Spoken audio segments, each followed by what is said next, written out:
낭낭님들 안녕하세요.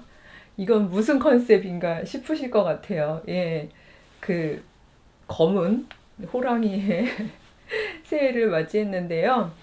새해에는 제가 조금 건강한 모습으로 좀 이렇게 발랄하게 인사를 하고 싶었는데 그게 또 제 계획대로 되지 않고 그래서 그렇다고 너무 오랫동안 우리 대림절 동안 또 그 작년 재작년이네요 벌써 재작년에 했던 걸 또 그 가져와서 또 묵상을 좀 반복하기도 했었고 또 21년도의 마지막에는 이렇게 한 해를 마무리하는 요약 버전까지 올렸었는데 또 새해 첫 주에까지 제가 또 뭐라고 연기를 드리는 게 너무 좀 민망하기도 하고 죄송해서 예, 뭐 연초라고 한복 일종의 개량 한복인데요. 이렇게 어, 교수님 이렇게 한복이 많으시나요? 하신다면 저희 그 양쪽 어머니들이 왜 이렇게 한복을 좋아하시는지 그러니까 이제 어머니들이 입으시려고 이제 마련하셨던 한복들을 다 저를 물려주셔가지고 제가 한복이 좀 많습니다. 예, 근데 뭐 어디 입고 나갈 데가 없잖아요. 예, 우리 세대만 해도 이제는 더 이상 뭐 한복을 이렇게 즐겨 입는 세대가 아니라서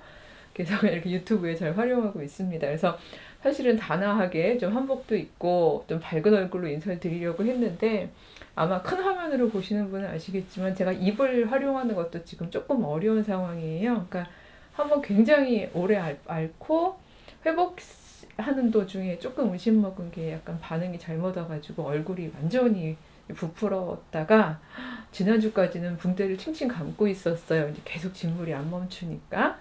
근데 이젠 제가 이제 반 의사가 된 게 과정이 진행이 되면 이제 어떻게 될지를 아는데 이게 이렇게 피부가 지금 완전히 이렇게 이렇게 화상 환자가 왜 그 이제 다 그 진물 멈추고 당기는 것처럼요. 온 피부가 지금 당기고 있어서 눈 쪽이 되게 좀 보시기 괴로우세요. 그래서 한복에 선글라스 끼는 이제 황당한 거의 뭐 패션으로 치면 테러죠. 테러에 해당하는 일을 하고야 말았는데 우리 낭낭님들은 또 다 이해해 주실 거라고 생각해요. 지난 2년 동안 또 저와 함께 오시는 동안 제 얼굴 변화를 또 다 지켜보셨고 또 무엇보다도 마음 중심을 보시는 여호와 함께 신앙하는 신앙의 사람들이고 그래서 저렇게 용기를 가지고 이제 2022년 좁으네요. 2022년 새해 묵상을 시작해 보도록 하겠습니다. 중간에 달랑 끊겨서 그런데요. 오늘 우리가 묵상할 부분은 열왕기 하 5장 내용입니다. 열왕기 하 5장이라고 하면 그 이제 나아만 유명한 그 나아만 장군 얘기고 하필 제가 지금 피부가 굉장히 안 좋습니다만 그 이제 나병 환자라고 성경에는 돼 있죠. 이제 보통 요즘에는 뭐 나병, 문둥병 이런 말들보다는 한센병이라는 이제 현대적인 그 병명이 있습니다만 그냥 성경에 표기된 대로 나병이라고 제가 오늘은 부르도록 하겠습니다.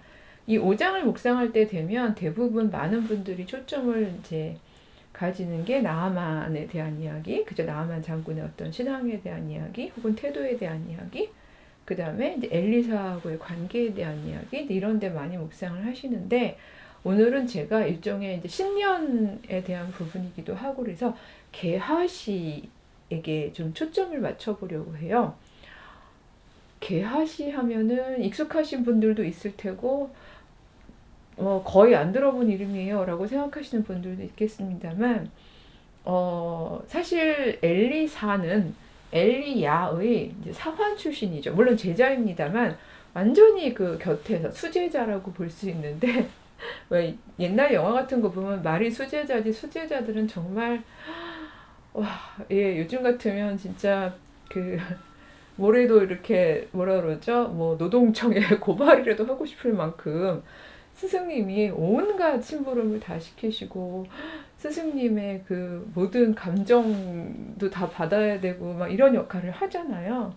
근데 이제 여기 이제 사환이라고 되어 있는 식으로 얘기를 합니다만 엘리사의 경우도 엘리야의 그쵸 수제자였고 이제 사환 역할을 했었죠. 근데 이제 엘리사에게도 또 수제자 혹은 이제 사환 역할을 하는 자가 있는 거죠. 어, 아마 한참 지나서 그 기억을 하시겠습니다만 그 수넴 여인의 아들이 그 죽었다는 소식을 들었을 때 엘리사의 지팡이를 들고 먼저 달려갔던 사람도 게하시였잖아요. 이렇게 소위 수제자로서 스승의 일을 거의 대리 임무를 할 수도 있을 만큼 신뢰와 사랑을 받을 수 있는 자리인 거죠. 그 자리가. 근데 이 게하시는 이 5장에서 보면 너무나 불명예스럽게 그 자리를 잃고 이제 퇴장을 하게 됩니다. 그래서 저는 그 소위 수제자로서의 엘리사와 또 수제자로서의 게하시가 그 정말 당대 훌륭한 선지자인 스승님 가까이 진짜 가까이 있으면서 스승님 곁에서 많은 것들을 배울 수 있었을 것임에 틀림이 없는데 그럼에도 불구하고 한 사화는 그러니까 한 수제자는 스승의 빗대어서 전혀 부족함이 없는 어떤 면에서는 그가 원했듯이 성령의 역사가 정말 갑절이나 더하는 그런 삶을 살았던 반면 어떤 제자는 정말 불명예스럽게 그렇게 스승으로부터도 그 일종의 그 신뢰를 잃게 되고 또 하나님의 어떤 그 큰 섭리 안에서도 결국은 사라지게 되는 그런 불명예를 안게 되었나 이런 이야기를 하면서 저희가 22년 한 해를 이제 시작하면서 우리 주변에 정말 그 좋은 사람들이 많고요. 무엇보다 하나님의 영이 저희와 늘 함께 하시는데 이 가운데서 우리는 어떤 자세로 늘 임해야 정말 이런 훌륭한 가르침과 좋은 선한 영향력들에도 불구하고 우리가 게하시의 길을 가지 않고 엘리사와 같은 삶을 살 수 있을까 하는 이야기를 좀 이제 살펴보는 쪽에다 이 5장을 좀 맞춰보려고 합니다. 그래도 맥락은 좀 아셔야 하잖아요. 5장 1절에 보면 나아만은 아람 사람이고 특히 군대 장관이라고 되어 있습니다. 아람은 이 당시 이스라엘에게는 굉장히 그 위협적인 그 이웃 나라잖아요. 그러니까 말이 이웃 나라인데 친한 나라가 아니에요. 사실 굉장히 전쟁이 잦았던 나라고요. 아합 왕이 그 최후에 죽게 되는 그 열왕기 상의 뒷부분 전사 부분에서도 결국은 아람 군대와의 전쟁에서 일어난 일이었잖아요. 그러니까 아람은 이스라엘이 그렇게 만만하게 볼 수 있는 곳이 아니었어요. 근데 그곳의 군대 장관이라는 얘기는 굉장히 유명한 군대 장관이었다는 얘기는 그야말로 이스라엘은 나아만이 떴다는 거 하나만으로도 하고 두려울 수 있는 존재이죠. 근데 나아만이 무려 자신의 막 군대에다가 병거까지 다 이끌고 이스라엘 왕을 찾아온 상황이 됩니다. 무슨 상황인가 하면 나아만이 막 엄청난 용맹한 사람이긴 하지만 전신이 이제 나병 환자였던 것 같아요. 저도 지난주까지 너무나 괴로워서 이 공기하고 이게 닿으면 너무 따갑고 아파서 진짜 붕대를 칭칭 감고 있었거든요. 근데 뭐 우울증과 뭐 이런 거는 말할 것도 없고 아무것도 하기가 싫죠. 예. 근데 하물며 군대 장관이잖아요. 그러니까 불편함을 넘어서 너무 힘들었을 거고요. 그리고 예전부터 지금까지 이제 눈에 보이게 드러나게 보이는 피부병들은 사람의 자신감을 떨어뜨릴 뿐만이 아니라 아직까지 사실 지금까지도 사람들 중에 저한테 그러는 분이 있어요. 네가 혹시 돌이켜서 하나님 앞에 사죄할 게 있을지 좀 생각해봐라. 일종의 저주로 받아주시는 거죠. 그러니까 이해하시는 거죠. 그래야 낫는다. 뭐 이렇게 얘기하시는 분도 있고 하는데, 그러니까 나만 입장에서도 이 시절은 더 심했던 거죠. 이제 그래서 괴로움을 삶을 살고 있었을 텐데, 그 나만 아내에게 이제 이스라엘에서 잡혀왔던 한 여종이 있었던 거죠. 그리고 여종에 또 이제 초점을 맞춰서 묵상하시는 분들도 많이 있습니다만, 그 여종이 아내한테 얘기한 거죠. 우리 고국에 정말 영험하시고 또 무엇보다 하나님하고 소통하는 선지자가 있는데 그 선지자라면 정말 우리 주인님을 낫게 하실 텐데 그 말을 듣고 아내가 나아만에게 얘기하고 또 그 말을 듣고 나아만이 왜냐면 적국이니까 왜냐면 적국의 군대 장관이 이게 군사적 행동이 아니라 개인적으로 일종의 호의를 베풀어 달라고 나가는 상황이 되는 거니까 왕에게 당연히 허락을 받아야죠. 그러니까 왕도 아끼는 군대 장관이니까 다녀오라고 하면서 심지어 편지까지 써주잖아요. 빈손으로 오지도 않았어요. 5장 5절에 보면은요, 은 10달란트, 금 6,000개, 의복 10벌을 가지고 왔다고 했어요. 이게 뭐 얼마나 어마어마한 양인가는 뭐 지금 우리가 현대로 막 환산하고 뭐 이러는 것 자체가 뭐 어려울 수도 있겠지만, 우리가 뭐 달란트 하면 그게 굉장히 큰 거라는 건 다 알고 있으실 텐데요. 어쨌든 굉장히 큰 하사품을 가지고 왔고, 이 왕에게 아람 왕의 이스라엘 왕에게 아람 왕의 편지를 전달한 상황이죠. 아람 왕의 편지를 읽으면서 이스라엘 왕은 되게 오해했어요, 이 상황을. 아니, 이 병을 어떻게 낫게 하겠냐 이거죠. 사실은 엘리사와 함께 하시는 여호와를 얕본 거죠. 그러니까 그 신앙이 부족했으니까 그렇게 떨었겠죠. 근데 그 시비 거는 거다. 예, 그 부분에 보면은요, 7절 아래 보면은 시비하려 함인 줄 알고라는 부분이 나옵니다. 그러니까 결국은 전쟁을 일으키기 위해서 뭔가 이제 불화의 사건을 일으키려고 이런 일을 한 줄 알고 막 떠는 거죠. 근데 엘리사가 그 소식을 들으면서 왕에게 전달을 합니다. 너 그렇게 떨 거 없다. 그냥 나한테 보내라. 나한테 넘겨. 이렇게 하는 거죠. 그래서 이제 그 말을 전달받고 나아만이 자기 이제 그 수많은 엄청난 행렬을 다 이끌고 엘리사에게 나아가는 거죠. 근데 엘리사의 그 진문에서 뭐 병거 다 거느리고 말 거느리고 막 선물 다 바리바리 싸들고 그러고 왔는데 10절에 보면요, 엘리사가 사자를 그에게 보내서 명령을 하는 부분이 나옵니다. 아마 사자는 필시 게하시였겠죠, 그렇죠? 늘 이제 사환을 자신에게서 같이 가까이 있던 사람을 보내는 거니까. 근데 이제 게하시에게 보내서 뭐라고 얘기를 하냐 하면요, 요단강에 가서 몸을 7번 씻으라. 내 살이 회복되어 깨끗하리라. 이렇게 얘기를 하는 거죠. 자, 이게 의전으로 보면요, 지금 군대 장관이, 그러니까 사실 정말 필요한 사람은 그냥 나아만이 엘리사만 만나면 되는 상황인데, 이 나라들 간의 관계가 평화롭지 못하다 보니까 이게 되게 막 국가와 국가 간의 굉장히 절차 자체가 까다로워지는 의전이었잖아요. 막 아람 왕이 편지 써주고 막 가서 이스라엘 왕이 중재하고 막 이런 상황인데, 이 정도면 굉장히 의리를 다 갖추어서 나와야 될 텐데 엘리사는 아예 문 앞에 나와보지도 않는 거죠. 나만 완전히 화났죠. 그 화나서 자기의 심정을 토로하는 부분도 성경 내용에 있습니다. 11절에 보면은 그냥 가면서 아예 그냥 노회에서 화를 내는 것도 아니에요. 나 이 사람 안 보겠다 하고 돌아서서 가면서 하는 얘기가 뭔가 하면, 내 생각에는 그가 내게로 나와서 그의 하나님 여호와의 이름을 부르고 손을 부위에 흔들어 나병을 고칠까 하였더라.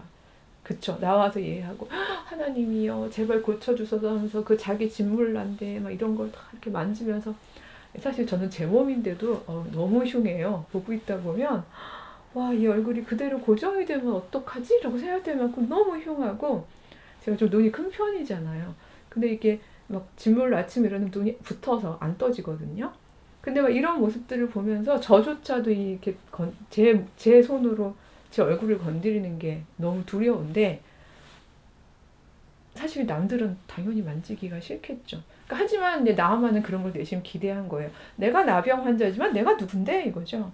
그러니까 내가 이렇게 진짜 심지어 너 우리나라로 와 이렇게 부른 것도 아니고 본인이 이렇게 선물 들고 왔는데 적어도 문 밖에 나와서 나를 만져주면서 고쳤어야지라고 생각을 하는 거죠.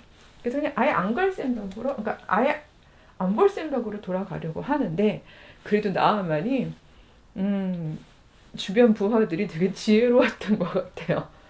그 13절입니다. 그 나아만의 종들이 이렇게 얘기하는 거예요. 내 아버지요, 뭐 내 주여, 내 아버지요, 뭐 이런 건데 다 그 주인을 높이면서 하는 말이죠. 선지자가 당신에게 더 큰 일을 행하라 하였다면 안 행하였겠습니까? 라고 이야기를 하는 거죠. 요단강 가서 7번 씻는 거 그게 뭐 그렇게 어렵다고. 사실 더 어려운 거 하라고 그랬어도 하셨을 텐데, 뒤에 있지는 않습니다만 이게 손해볼 일은 아니지 않습니까? 라고 얘기를 하는 거죠. 근데 그 말에 납득 당한 것 같아요. 맞는 말이니까요. 그래서 나아만이 진짜 요단강에서 7번을 씻게 되고 완전히 다 깨끗하게 낫는 이제 부분이 나오죠. 그래서 성경에는 뭐 6번째 들어갔을 때까지는 안 나왔다가 7번째 들어갔으니 나왔더라 뭐 이런 얘기는 없어요. 근데도 설교하시는 분들 보면 막 이렇게 극적으로 하시느라고 5번 들어갔어. 그대로야. 뭐 이런 식으로 설교하셨던 거를 제 어린 시절에 들었던 기억도 있는데 어쨌든 참 점차로 나왔든 아니면 그대로다가 7번째 나왔든 7번 요단강에서 몸을 씻은 뒤에 정말 아기처럼 깨끗하게 낫는 역사가 일어납니다. 그걸 보고 너무 기쁜 나머지 나아만이 왜냐면 지금 엘리사는 직접 대면을 못하고 있는 상황이니까 그쵸? 막 군대와 함께 도로 막 나아간 거죠. 가가지고 역시 아마 여기에는 그 사환이 중재되어 있다는 이야기가 명시되어 있진 않지만 갑자기 이랬다고 갑자기 엘리사가 나왔을 것 같지는 않아요. 그쵸? 그러니까 아마 이게 어떻게 보면 걸러걸러 계속 전달되는 얘기일 텐데 제발 제가 준비해온 이 예물들을 좀 받아달라고 부탁을 하는 거죠. 근데 쿨하게 엘리사가 얘기합니다. 16절인데요. 여호와께서 살아계심을 두고 맹세하노니 내가 받지 아니하리라. 왜냐하면 이건 하나님의 역사고 하나님의 선물인 거죠. 그러니까 사실 선물은 네가 나한테 주는 게 아니라 하나님이 너한테 주신 건데 이스라엘의 하나님이 이렇게 이런 분이라는 걸 알려주는 사건이었던 건데 나는 그냥 하나님의 말씀을 맡아서 전달하는 일을 했을 뿐인데 내가 왜 그 선물을 받냐? 이거는 일종의 그러니까 뭐라고 그래야 될까요? 제가 신년 정초부터 이웃 종교들하고 비교하면서 뭐라고 하고 싶은 생각은 없어서 짧게 말씀을 드립니다만 그게 어떤 종교든지 그러니까 어떤 신적인 행동을 했다 그러면서 대가를 받으려고 들면 그거는 이미 어떤 신적인 역사가 아닌 거죠. 그렇죠? 근데 엘리사는 이건 여호와께서 하신 거고 내가 한 게 하나도 없다. 내가 그걸 받을 이유가 없는 거지. 여호와께서 살아계신 거고 여호와께서 살아 활동하신 거다라고 얘기하면서 받지 않습니다. 이에 나아만은 아주 지혜롭게 얘기를 하죠. 여호와께서 살아계신 분이라는 거 알았습니다. 제가 큰 선물을 받았다는 것도 알았습니다. 제가 이제 돌아가서 여호와만을 섬기겠습니다라고 이야기를 하는 거죠. 그러면서 얼마나 디테일한가 하면요. 그러니까 자기가 어쩔 수 없이 이제 그 나라 의례상 이방 그 신에게 잠깐씩 절해야 되는 상황들이 있는데 그건 정말 저희 진심이 아니니 딱 그것까지만 봐주시면 저희 일생 동안에 오죽하면 이곳에 흙까지 가져가겠다고 얘기를 하잖아요. 일생 동안에 여호와만을 섬기겠습니다라고 약속을 해요. 그래 그 말을 이제 평안히 가라고 이야기를 하죠. 그때 문제는 이 모든 사건을 이제 아마 게하시가 전달하고 다녔었겠죠. 근데 이 사건을 이렇게 전달하면서 보다 보니까 왜 게하시라고 자기 생각이 없겠어요? 근데 생각해보니까 아니 저 귀한 것들을 하나도 안 받는다는 건 말이 안 되는 거예요. 어쩌면 게하시 개인의 물욕은 아니었을 거예요. 제가 언젠가도 말씀드렸습니다만 이 집단이 그 소위 그 선지자 집단이 굉장히 여러 군데 많이 있고요. 먹을 게 없어요. 오죽하면 막 풀뿌리 찾아다가 막 다들 막 죽같이 해서 먹다가 막 거기 독도 먹어가지고 다들 막 개gelgel 하기도 하고 이런 일도 있었잖아요. 그 정도로 가난하거든요. 그러니까 이제 게하시 입장에서는 저거 다는 아니어도 어느 정도만 가지고 있어도 우리 공동체가 좀 먹고 살 텐데 싶었겠죠. 그러니까 꾀를 내는 장면이 나오는데요. 그게 20절입니다. 하나님의 사람 엘리사의 사환 게하시가 스스로 이르되 내 주인이 이 아람 사람 나아만에게 면하여 주고 그가 가지고 온 것을 그의 손에서 받지 아니하였도다. 여호와께서 살아계심을 두고 맹세하노니 내가 그를 쫓아가서 무엇이든지 그에게서 받으리라. 자, 여기서도 역시 옛날에 사울과 요나단 이야기 전쟁 때 했었던 것처럼 여호와께서 살아계심을 두고 맹세하노리라는 얘기가 엘리사가 쓰는 표현과 게하시가 쓰는 표현이 지금 나란히 배치되어 있습니다만 굉장히 의미가 다르죠. 엘리사가 사용하는 여호와께서 살아계심을 두고 맹세하노니는 살아계신 여호와께서 행하신 일이므로 내가 한 일이 없다라는 이야기를 하고자 함인데 여기서 게하시는 여호와께서 살아계심을 두고 맹세하노니라는 이야기를 하지만 예전에 마치 사울처럼 자신의 어떤 개인적인 판단과 계산과 이런 것들이 다 들어가 있는 거죠. 그래서 일종의 실제적으로 자기 스승이 시키지 않은 일을 늘 전달자 역할만 하다가 즉 맡은 이야기만 전하는 역할을 하다가 자기가 뭔가 하나를 트릭을 만들고 전략적으로 일종의 거짓말이죠. 거짓말을 만들어서 나아만을 따라잡습니다. 그러면서 22절에 보면요. 우리 주인께서 지금 막 자로 다시 보냈는데 왜냐하면 이제 엘리사가 말을 바꾼 이유를 이제 나름 설명을 해야 되니까 지금 선지자 제자 중에서 두 청년이 에이브라임 산지로부터 왔다. 그러니까 먼 곳에서 왔는데 그 사람들한테 아무래도 이제 먹고 살 수 있게끔 뭔가를 줘야 할 것 같으니까 은 한 달란트, 그다음에 옷 두 벌을 그들에게 주라고 그렇게 전하셨습니다. 그 말을 듣고 나아만은 뭐 너무 감사한 거죠. 그래서 아우 한 달란트가 뭐냐, 두 달란트 가져가라, 옷 두 벌, 뭐은두 달란트 두 사람이니까 그렇게 전달해서 필요에 쓰도록 하세요라고 이제 한 거죠. 나아만은 이제 뭐 당연히 엘리사가 본인의 무력은 아니지만 필요하니까 그렇게 했을 거라고 생각했던 건데. 뭐 사실 이쯤 되면 게하시도 스승을 너무 얕잡아 본 거죠.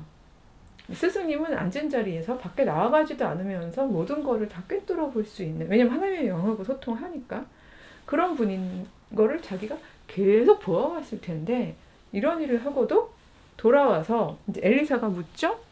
거기가 아마 25절일 거예요. 게하시야, 내가 어디서 오느냐? 라고 물었는데 그거에 대해서 너무 뻔뻔하게 당신의 종이 아무데도 가지 아니하였나이다 라는 거짓말을 하게 됩니다. 이쯤 되면 저는 게하시가 스승 엘리사 곁에 있으면서 도대체 뭘 보고 배웠나라는 게 너무 의심이 돼요. 그리고 어떤 면에서 살짝 위로도 돼요. 그러니까 저도 막 제가 늘 얘기합니다만 저는 엘리야나 엘리사 반열이 아니기 때문에 뭐 이런 비교를 하려는 건 아닌데 가르치는 입장이 있다 보니까 정말 최선을 다해서 정말 열정을 다해서 가르쳤는데 가끔 기말이나 이런 때 전공 특히 답안지를 보면서